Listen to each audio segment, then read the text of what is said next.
ఒక్క మంచి మాట. మోసం చేయకుండా మనం ఉండాలండి, కానీ మోసగింపబడకుండా కూడా జాగ్రత్త పడాలి. నేను ఎవరిని మోసం చేయలేదు, కానీ నన్నే అందరూ మోసం చేసి అది నీ దోషమే, సవరించుకోవాలి. దాని ద్వారా సానుభూతి సంపాదిద్దామని చూడద్దు.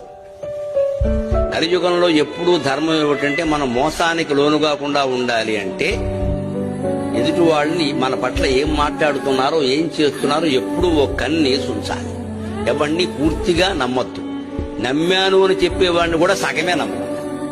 ఎవరి యందు ఎలా ఉండాలో అలా ఉండాలి తప్ప అందరికీ ఒకటే సూత్రం కలియుగంలో పనికి రాదు. ఎందుకంటే మానవులందరూ అలా ఉండరు. ఏ యుగంలోనూ ఉండరు, ఇందులో మరీ ఎక్కువ. పైగా ఈ యుగంలో పగలు ఎలా ఉంటారో రాత్రి ఎలా ఉంటారో తెలియదు. ఎవరిని మంచివాడు అనడానికి లేదు, అలాగని చెడ్డవాడు అనడానికి లేదు. లోకమంతా చెడిపోయిందంటే మీరు గమనించండి. ఒక 10 ఏళ్లుగా గుళ్ళల్లో పూజలు పెరిగాయి, తీర్థయాత్రలు పెరిగాయి, పూజలు పెరిగాయి, అన్ని హారతులు పెరిగాయి. ఇలా ప్రవచనాలకు జనం రావడం కూడా విపరీతంగా పెరిగింది. కానీ ధర్మము నీతి పెరిగిందని చెప్పగలరా మీరు?